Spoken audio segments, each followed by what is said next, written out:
Hey everybody, my name is Patrick. I'm on the agent development team here at Lori Life and Health. And as I do every year, I wanted to give y'all an update on the Medicare Part D coverage phases. By now, I'm sure you're aware there are some big changes coming for 2025. So I want to make sure you know how the new drug plans are going to work so you can communicate to your clients rather, and they know exactly how their plans are structured.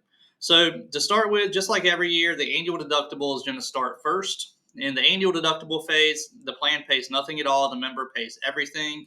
And for 2025, that is being increased to $590, up from $505.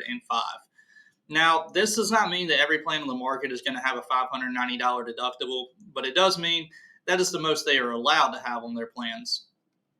Um, Also, in years past, most deductibles only applied to tiers 3 through 5 on the medication list on the formulary. If I had to guess, that's probably going to be extended to tiers 1 and tier 2 on some plans this year. But there's really no way to know until we see the plan structures when they come out later in the fall. But some plans may exclude certain tiers still from this deductible. So moving on, after the deductible is met, the client moves into the initial coverage phase. While they're in the initial coverage phase, based on the tier of the medications, typically tiers 1 through 5, they are going to have a copay or coinsurance. So they'll pay part and the plan pays part. In years past, to get out of the initial coverage phase, the retail cost of the medications filled through the plan had to reach a certain limit. Last year, that was $5,030. That distinction is going away for 2025. Instead, they are going to look at what the member has spent out of their own pocket throughout these two phases, throughout the deductible and the initial coverage phase.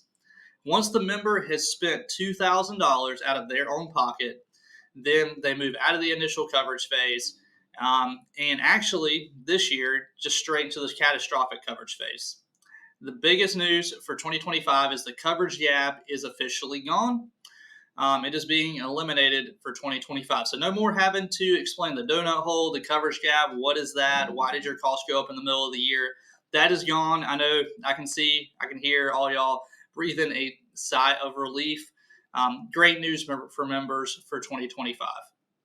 So once they moved on to the catastrophic phase, the member is not going to pay anything. So the most your members are going to have to pay out of pocket for their prescriptions for next year, as long as they're covered on the formulary, is $2,000.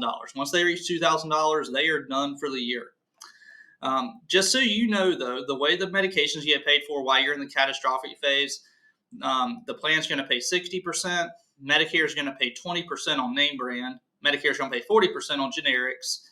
And then the way the other 20% on name brand medications gets made up is by the pharmaceutical companies giving discounts on them themselves. So the member pays nothing, plan pays the majority, Medicare pays some, and the pharmaceutical companies pay some.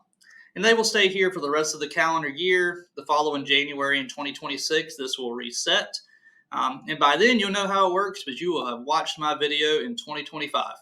So if y'all have any questions about this, give us a call. You can call me at 803-256-2067. We're happy to walk through any specific scenarios for you or help you brush up on anything you're still confused about.